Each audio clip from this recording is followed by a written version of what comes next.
And generally, because the brain is optimized for safety and like I said, stability, the brain is trying to prevent us from risking anything because it just wants to make sure that we don't put ourselves in any form of danger whatsoever.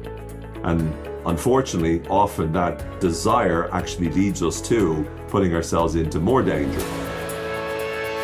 Today, I am excited to welcome Owen Fitzpatrick to the show. Now, Owen, as you'll hear, is the author of a book called Inner Propaganda.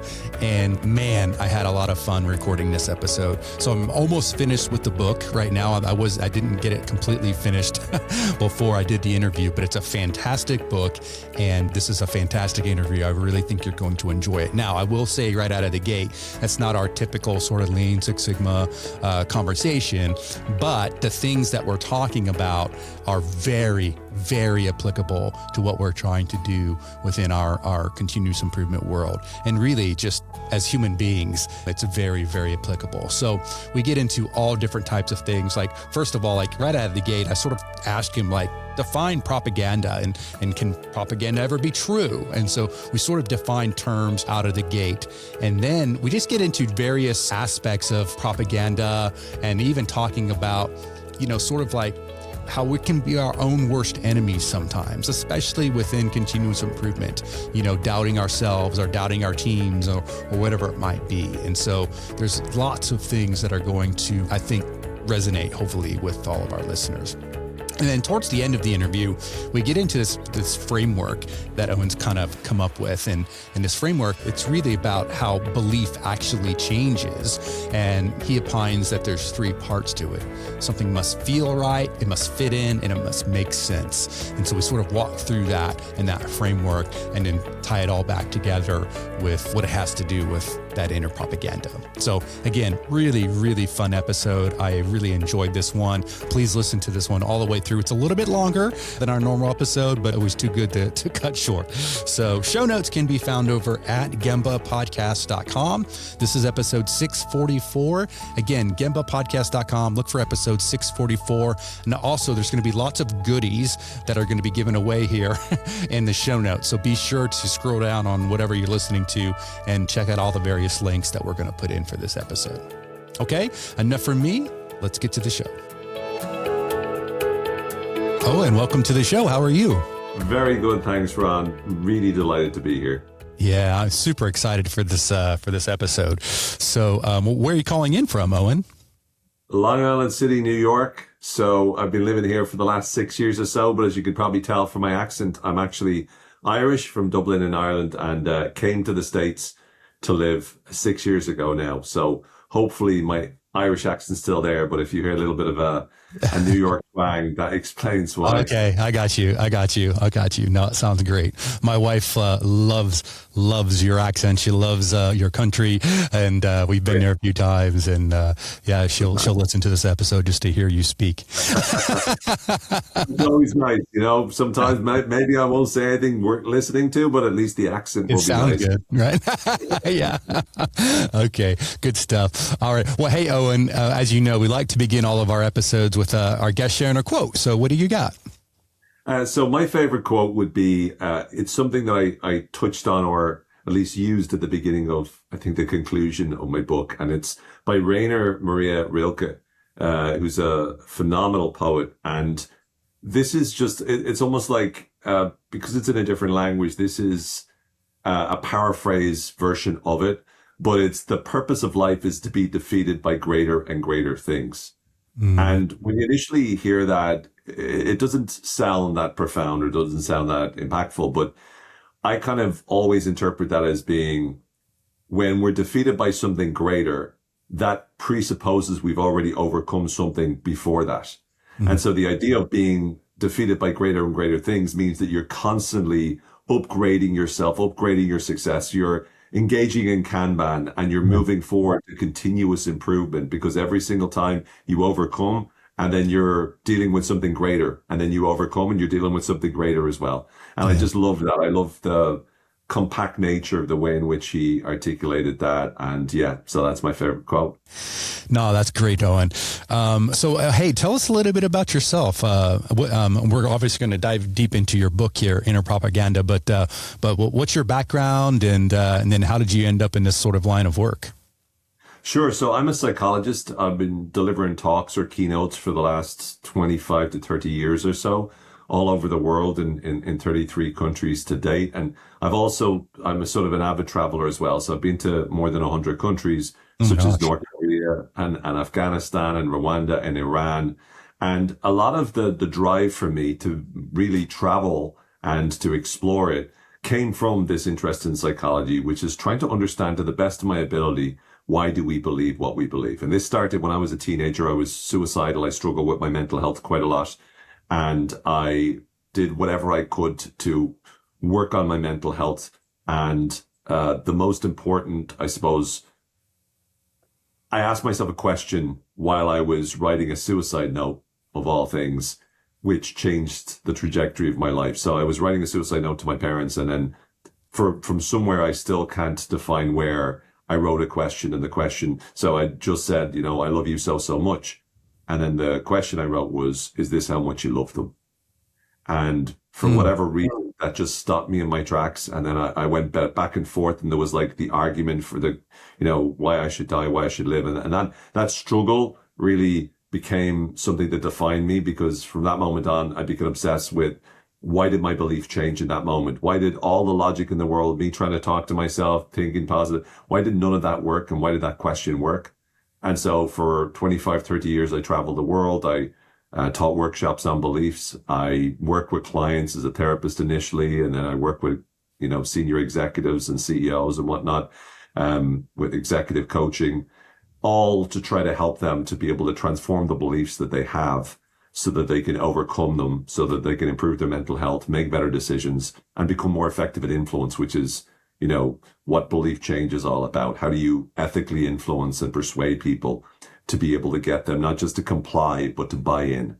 And that's really been the focus of my career to date. I've, again, had a lot of amazing experiences, but really it all comes down to belief at the end of the day. If not to pry, and feel free to, if you don't feel comfortable sharing, but how old were you when you wrote that note? I was 14 years old, so I struggled a lot with being bullied, and I was very isolated, very lonely when I was a teenager, and I felt like I didn't fit in, and a whole host of things.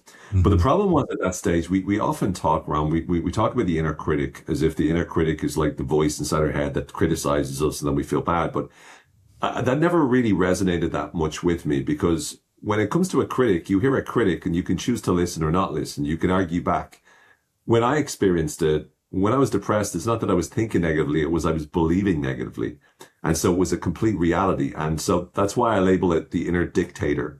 And I believe that it is really running a propaganda campaign. And that's what I wrote the book about, inner propaganda. It's a propaganda campaign that orients us towards seeing reality in a certain kind of way, because our brain is not optimized for our happiness. It's optimized for our survival and for stability, and for, being as efficient as it can with the energy we consume. So our brains are doing what they can to create the reality that they think will work best for us. And we aren't necessarily always thinking in the healthiest ways. And for me, when I went through that struggle and that very dark time in my past, that became, I suppose, such an important event for me, because the event itself helped me to go on this path, this journey, where I was like, this is what helped me to change. Now, if only I could unpack and figure out what happened, maybe I could help other people too.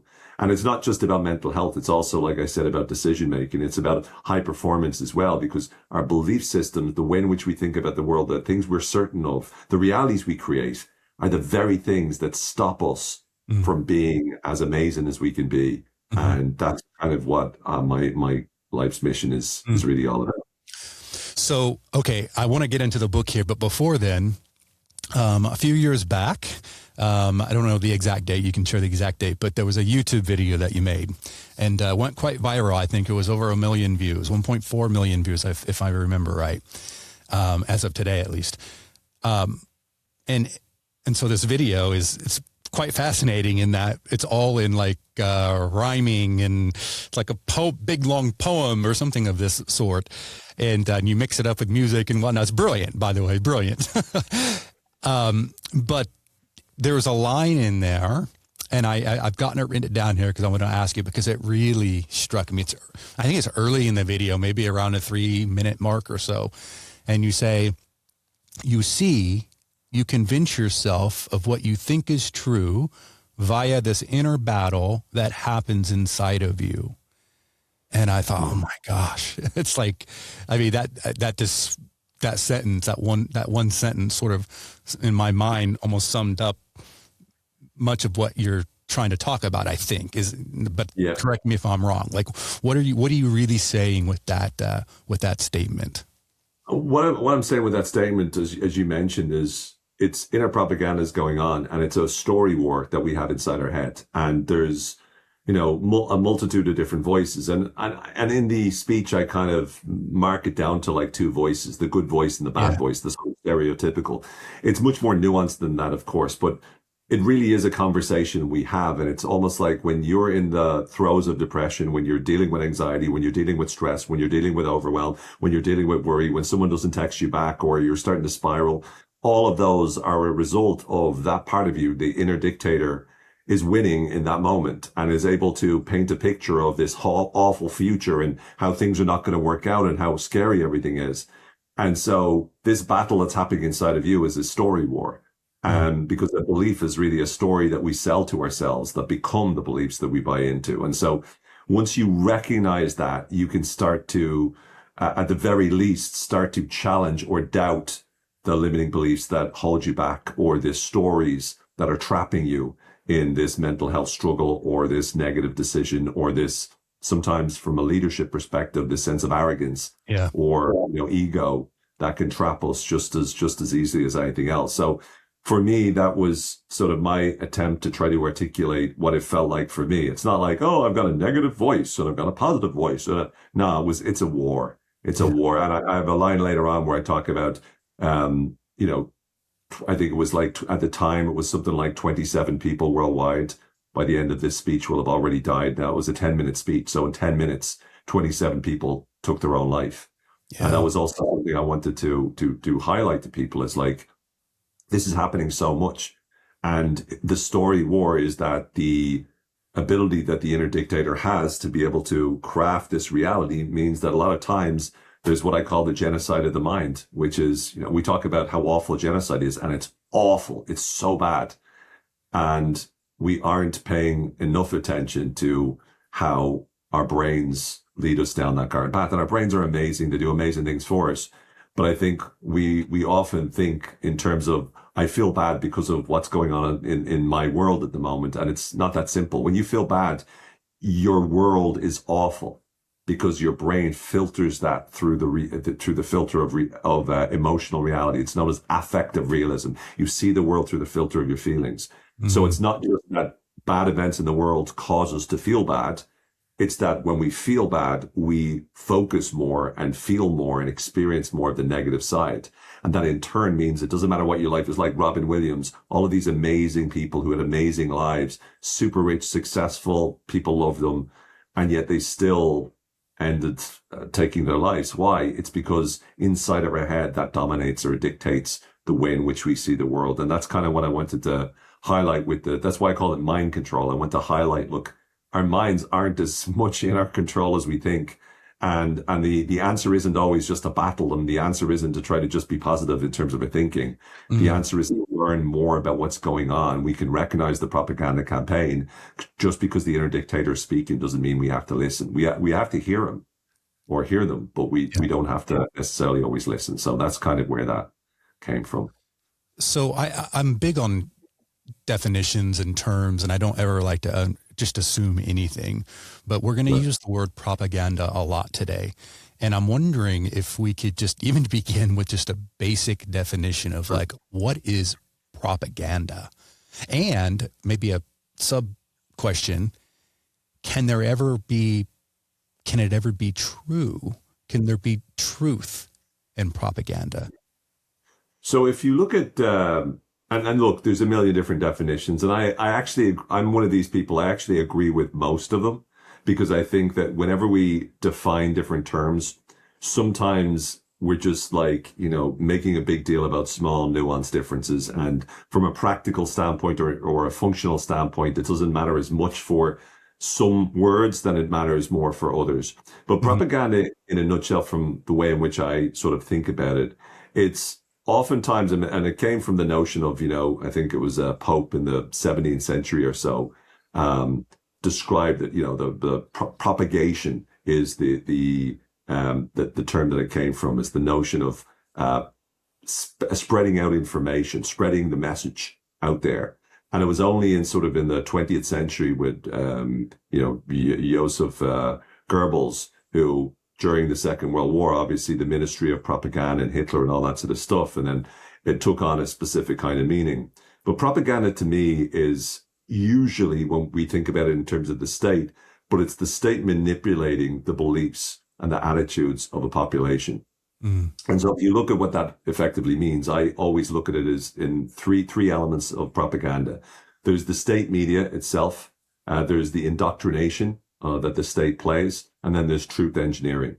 So state media is whenever they control the news station. So when I went to North Korea, I got to see at firsthand that they control all the news. Everything that's there is approved by the government, supports the government, promotes the government, communicates the information the government wants to you, and there's no other information that we can challenge. So that's state media. Then we've got indoctrination, and that's about what does it mean to be part of this society? What does it mean to be, in that case, a member of the, as they call it, the DPRK, Democratic People's Republic of Korea, which is North Korea. What does it mean to be someone that lives there? What does it mean to revere the great leader or dear leader? What does it mean to be a good citizen? What does it mean to all that sort of stuff? So that's the indoctrination piece. And then the final piece is truth engineering, the ability to take whatever facts are going on to identify the facts that they want to focus in on, ignore the ones they don't, and paint the pictures of what they want everyone to believe is as true. And to me, those are the three kind of areas of propaganda. And what I noticed from traveling there and from interviewing people and from my own struggles and my own work was that the outside elements, these three outside elements of, state media, indoctrination, and truth engineering show up internally as what I call interstate media. And interstate media is when our brains, again, based upon the feelings we feel, dictate and determine how we see the world. So our brains, whenever we're in a particular emotional state, our feelings dictate what we pay attention to, what we remember, right? So we remember things. If I feel really anxious, I'm much more likely to remember things that made me feel anxious in the past than I am if I feel calm. So whatever, it's state dependent learning, whatever emotional state you're in, it tunes your attention to that. And it also makes you think about the future as well in that way.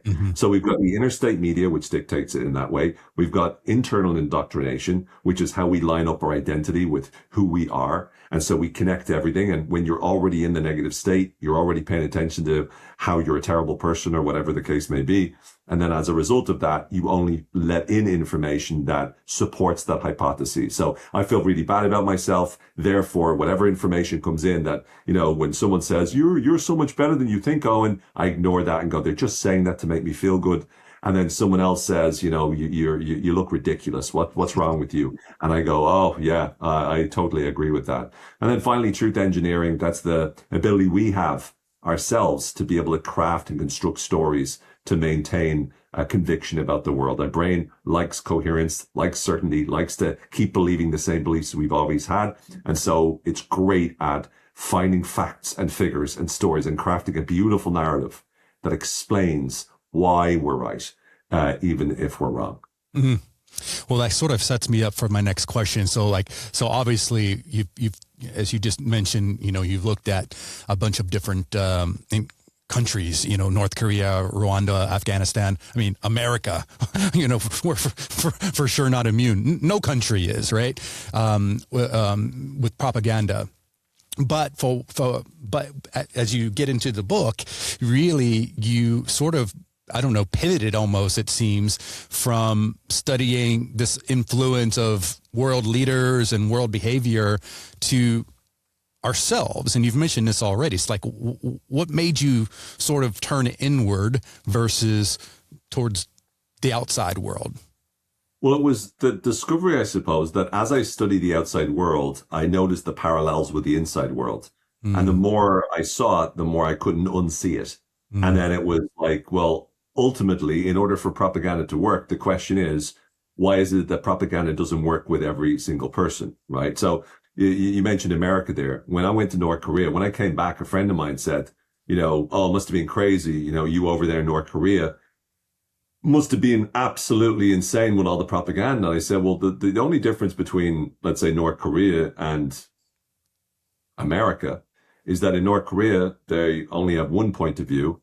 And in America, you've got 2 points of view, right? yeah, Now, it's being glib, and obviously, there's yeah, more nuance than that. But so often people are just, okay, I'm going to watch Fox News, and I'm going to, right. Or drink the Kool-Aid CNN. there, Yeah, or yeah, CNN, I'm going to yeah, drink the CNN Kool-Aid. I'm going to be convinced. And so yeah, they live in a world where CNN is truth or Fox News is truth. And if that's your reality, then you're effectively yep, not much better off than someone who only gets one point of view. Like if all you ever do is if you have a choice between two different news channels and you pick one and you choose to only watch that one, how much better off are you than someone who is only given a choice and only watches one? Like if you watch one by choice or it's forced on you, like, yeah. it's like being in a Almost prison better, cell. really, for to be North Korea. You, you know, you know, it, I mean, at least with North Korea, the news is much more positive than it yeah, is here. That's all yeah. lies, of course. We're great. Yeah, Yeah, go yeah, yeah. team. It's like, Right. oh, nothing to see here. Everything's Yeah, fine. yeah, But the reality is that if it's like I say, if you're in prison, like and forced to be in a cage or forced to be in a cell, versus being in the same prison but the door is open, but you don't walk outside, then again, how much better off are you? And I know that people will say, well, I have a much more nuanced view and whatever. But the problem with propaganda is no one ever assumes that they're the ones that are watching it. We all turn around and we go, I'm fine. I'm educated, but Ron, he's a victim of propaganda. mhm, And that's what we call naive realism. It's this belief that I've got the ownership over truth. I know what's true, but all of these other people, they're sheep. They're being influenced. They're being swayed by yeah, this news channel or that news channel. And I think that's a big part of the problem, because as yeah, long as you do that, it means you're disrespecting other people's point of view. And as a leader in today's society, disrespecting others' perspectives is the single greatest thing you can do if you never want anyone to listen to a word that you have to say. And if you want to be absolutely ineffectual in your ability to influence anyone. yeah. Um, I was trying to think. Yeah, well, yeah. Pontius Pilate maybe said it best when he asked, "What is truth?" You know? Yeah. Yeah. And it's still happening, right? Everyone argues. I talk about in the book, I talk about 5 types of truth, Ron. And as soon as I do this, it's kind of a little controversial because people go, no, there's only one type of truth. And I don't mean that there's 5 literal types of truth, as in, this truth is totally 100% subjective. Objective truth is one of those 5. And objective truth is it's true because we can verify it and we've seen it and we've actually done it, but we know it. And that's the kind of truth that scientists and engineers use, right? We're able to make predictions Cause and because effect. Yeah. exactly, cause and effect, because when we do A, B occurs. And Yeah. that means that we can build buildings, we can build planes, we can do skyscrapers, we can do the most amazing things. That's one type. We also have past truth, which is it's true because I remembered that it happened that way. So we believe our memories. And the problem is our memories by research are notoriously unreliable. So we make a lot of mistakes with our memories. We don't really remember. Actually, we don't re-access it. The research shows that we reconstruct our memories. And it's not like it's not like it's a safe and we take out the memory. The memories change every time we reconstruct them. So we're slowly changing them more and more. And yet we assume that that's the truth of what happened. We have emotional truth where it's true because I feel that it's true, right? My gut says it's true. Therefore, I just know it's true. Then we've got desired truth. It's true because I want it to be true. Mm. And this is both a good and bad thing. A lot of times people can waste their lives. Business leaders can waste their lives because they want something to be true, or you want the figures to be good. Therefore, you ignore the bad figures, and that can be catastrophic at the same time. So the most successful founders of all time had desired truth before they had objective truth. So Dyson had like more than 5,000 prototypes of, of the famous vacuum cleaner. And in order for him to be able to do that, he had to believe that this was going to work. He had not much objective evidence, but he created all those prototypes from desired beliefs. So again, desired truth is another form of truth. And then finally, the shared truth, which is if me and Ron agree on it, then it's true. If there's a bunch of us that all agree, then it's true. Now, the reason I bring this up and the reason I say it is because when we talk about these things, when we talk about whatever's true for us, we will never say, this is my desired truth, this is my emotional truth, this is my shared truth. But if we can do that, we'll be a lot more accurate in our language. If I can say the reason I believe this is because me and Ron both believe it, and I think like if we're more definite with the way in which we describe what kind of truth is it, we're going to be much more accurate in our language and a lot less frustrated, because the challenge is if I believe in my desired truth and you believe in your shared truth, we're not even talking about the same thing. We're having different conversations. And this is all you got to do is have a look at both, the different news networks we talked about. If you watch both of them back to back, and I've done this on many occasions, it's like they're talking about two different nations, two different countries, right? I'm like, well, I haven't heard anything about this on this channel. I haven't heard anything about that on this channel, because they're creating whatever they want everyone to believe is true, and they're controlling our desired truth. And you know which one I watch? Neither. We don't even turn the TV on for real in my house. We literally don't turn the TV on except for Saturday mornings. We let the kids watch their little shows a little bit. I mean, I will pop on and just like on my phone, I'll go, okay, I really do. I go to Fox News, I scan, make sure it's nothing for my business and whatnot. I make sure that the world's not falling apart. And then I literally do go to CNN.com and I just scan there just to see what's going on. And then I'm done. Like, because it's stresses me out, honestly. Well, but the problem is as well, we live in a world now, Ron, where the headlines are designed to get our attention. Yeah. So therefore, you could just be scanning the news, and again, you could even be looking for business stuff. But out of the blue, it's like soon as they mention politics of any nature, it's very easy to get hooked in because everything's hyperbolized and everything's exaggerated, and they make everything such a big drama. Because that's the goal. Because what their goal is, when Ron is scanning, they want to stop Ron in his tracks, and that's their goal. So they're very good and very sophisticated at it. Once again, going back to what we talked about, like that's one of the main reasons why I was also attracted to looking what's going on inside of us, because I can't control what these new news networks do. I can't control what businesses do. I can't control what social media algorithms do. Yeah. I can control what I'm doing in my own head. I can't control where my attention goes. I can control what questions I ask myself and what information I take in. And that's what I want to help others to do as well. We have a phenomenal ability to control so much of what's going on.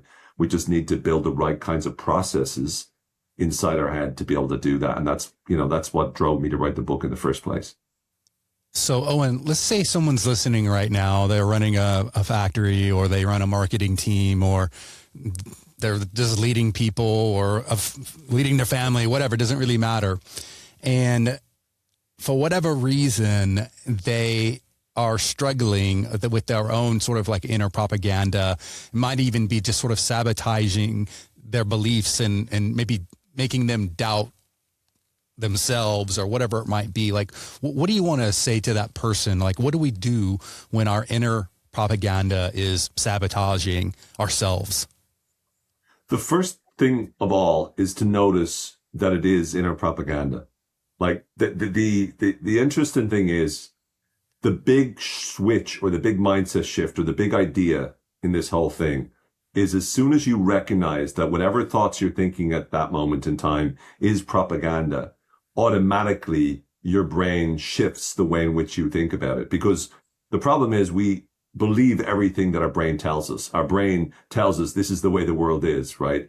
And as soon as you recognize it's propaganda, your brain now will go, hold on a second. Mm-hmm. It's a little bit like if you were about to hear news, like let's imagine you met, you were being introduced, a friend of yours was introducing you to a friend of theirs. And let's imagine before you met this new person, your friend whispered in your ear saying, by the way, don't believe anything Owen says. He exaggerates everything. He lies about everything, especially about himself. And let's imagine I came up and I was like, just telling you my background. Yeah, I've traveled to this countries. I've done this, this. Your brain is now automatically hearing that radically different than you would do if you just met me in a different context. Yeah. Right. Or if someone else turned to you beforehand and said, listen to Owen. He's a great guy. He's amazing. He's one of the most honest people I've ever met. And then you meet me and then I say the exact same thing, but you have a totally different conversation going on inside your head.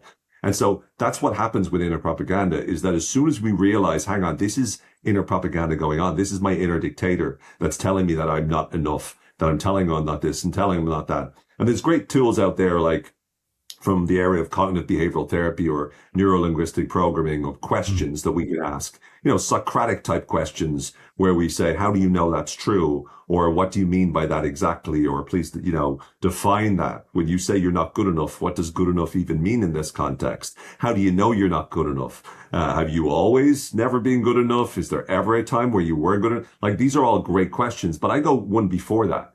And I go, what is the brain trying to do by convincing you that you're not good enough? And generally, because the brain is optimized for safety and like I said, stability, the brain is trying to prevent us from risking anything because it just wants to make sure that we don't put ourselves in any form of danger whatsoever. And unfortunately, often that desire actually leads us to putting ourselves into more danger because we make poor decisions, and at a very extreme level, that's what leads to suicide.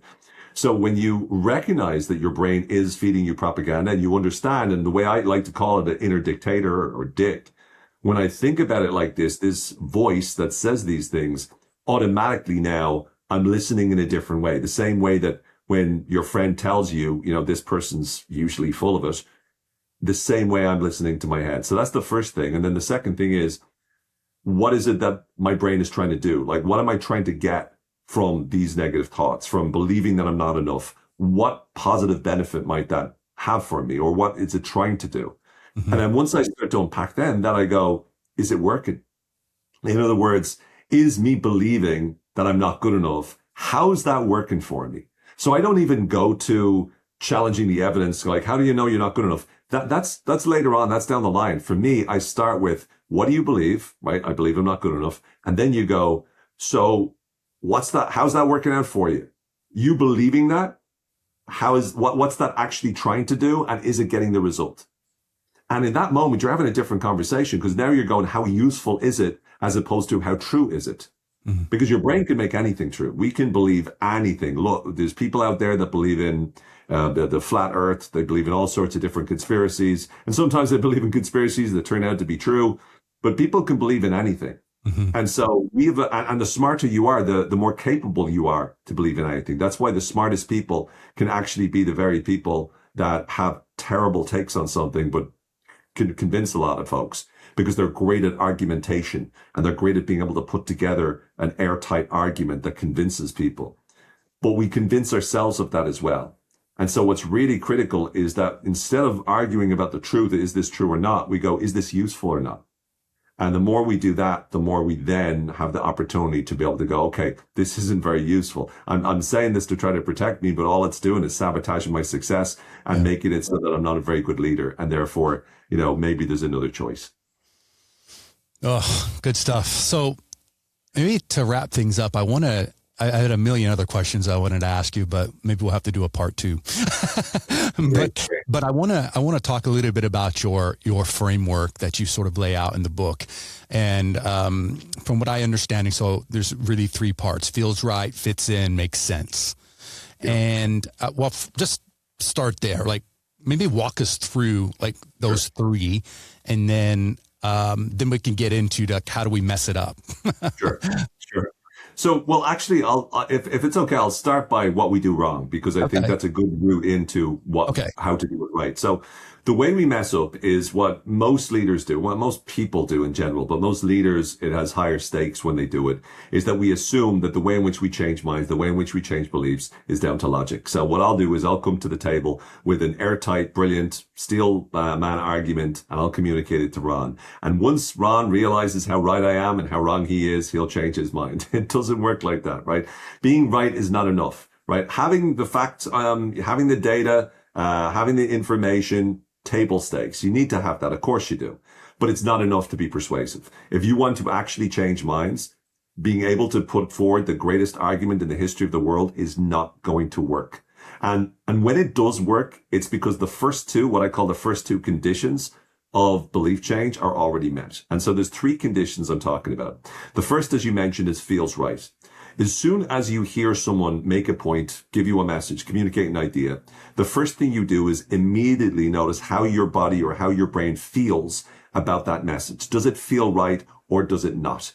Now, feeling right doesn't mean does it feel like it's definitely true. It could also mean does it feel like something I want to believe, right? So we tend to reject things that we don't want to believe. Because we feel bad about them. We have a desire not to believe in them. This is known as motivated reasoning. We look to reason in a way that ensures we believe what serves us. And the techniques of motivated reasoning are things like confirmation bias or my side bias, those kind of things.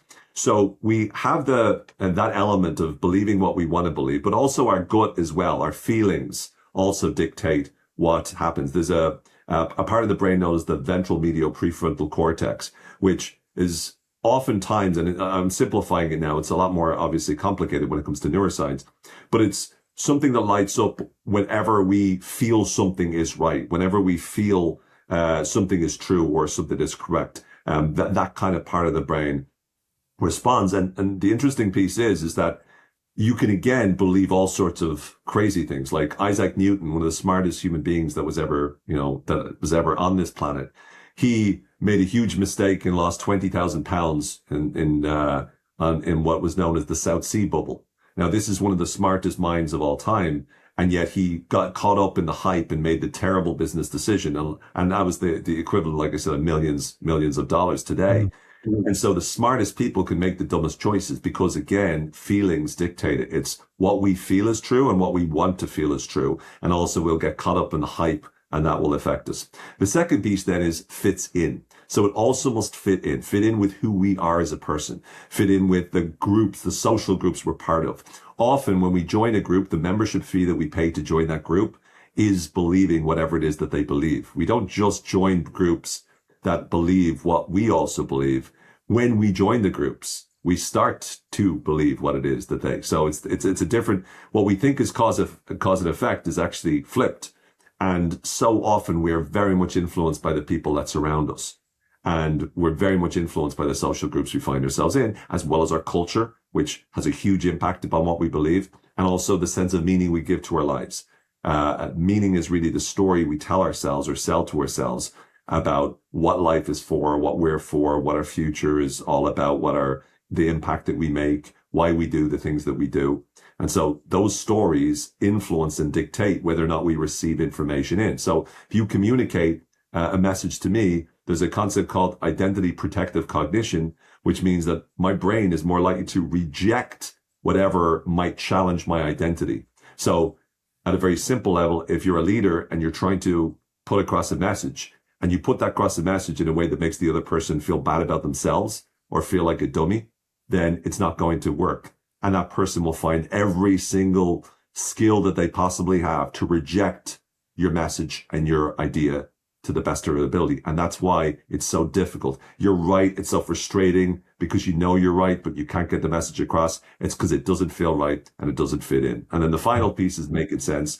This is, like I said, the table stakes. This is the way in which you're able to construct a story. You're able to frame the information. And it's also where we use logical reasoning. Logic comes last and takes most of the credit for the fact that you change your mind. No one ever turns around and said, I changed my mind because everyone around me believed differently, or I changed my mind because my feelings changed. It's always, I changed my mind because I looked at the evidence and I did my own research. No. The research comes at the end. The research is a way to justify why the belief changed itself. And that's a really difficult thing to get our heads around. But also it's important to realize most of the time we're more open when you feel open and your identity is more open, like you're willing to change your mind about things, then making sense does change minds because you're open to it at that standpoint. What I'm talking about is every time we try to use logic and it doesn't work, that's when we need to change the way people feel, and we need to lock it in or connect it into their identity. And that's, again, through the book, I try to give as many examples as possible to go, this is what's going on, this is why it's going on, and most importantly, this is what we can do about it. Because when you learn to craft your messages to make people feel, make the idea feel right, make it fit in with who they are, and then also make it make sense, that's when you're cooking with gas. That's when people are going to start to believe differently. And that's what I believe in, the concept of belief leadership, that we can cultivate belief in the folks that we lead. And compliance is not the same as buy-in, as I mentioned earlier. Our goal is to get buy-in. Our goal is to get commitment. Our goal is to make everyone believe in an idea. And a belief is an idea we feel certain about. So by making it feel right, fit in with who they are, and then make sense, that's how we change minds. Fantastic. Oh my gosh, good stuff. All right, Inner Propaganda, Leading Hearts and Minds Through Turbulent Times, Owen Fitzpatrick. So we're going to link to the book in the show notes. I want everybody out and go out and buy it because it's fantastic. So I was lucky enough to get an advanced reader copy, it says here. So thank you for that. But I really have enjoyed it, though. It's just been fantastic. I'm fascinated with the brain, just with the way that we think and behave as human beings, and as continuous improvement practitioners, which is primarily our audience. This is what we're trying to do. We're trying to invoke change, good, positive change, to make the world a better place, make our businesses better. And last time I checked, at least right now, the robots haven't completely taken over, and we humans are still involved. That's the thing, Ron. I think oftentimes when we talk about, AI coming in and whatnot, the one thing that AI can't do is AI can't believe in you, right? Only human beings can believe in you. They can be sycophantic. They can tell you what you want to hear, but they can't actually believe in you. And there's something magical from that comes from believing in somebody, because they can feel it and it impacts them as well.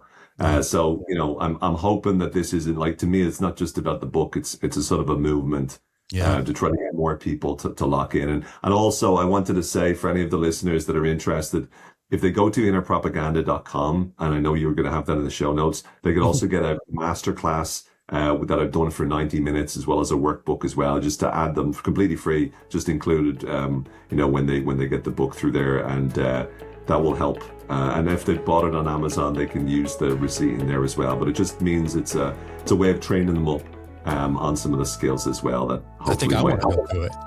There you go. Please do. Okay. You're very welcome. Good stuff. All right. Owen, if people wanted to connect with you, what's the best way? Innerpropaganda.com is the best way to get the book, and owenfitzpatrick.com as well. I'm also on all the social media platforms, on Instagram, I'm on LinkedIn. I've got a newsletter called Inner Propaganda as well that you can find at owenfitzpatrick.com. So I'm pretty much wherever you see social media, I'm there. And please feel free to reach out, connect, let me know that you heard the episode and stuff. Yeah. And please, anything I could do, be delighted to. Fantastic. All right. Well, thanks again, man. This has been a lot of fun. Thank you very much, Ron. My pleasure. Take care. Thanks for joining us today. We know the path to continuous improvement can be challenging to walk alone. That's why Gemba Academy exists, not just to provide training, but to be your partner in problem solving. Whether you're just taking your first steps or leading a global transformation, our goal is to help you bridge the gap between knowing and doing. Beyond our library of Lean and Six Sigma resources, we're here to coach and guide you through your journey, whether that's through personalized support or joining us for a live training to get that immersive, hands-on experience. To learn more, go to gembaacademy.com.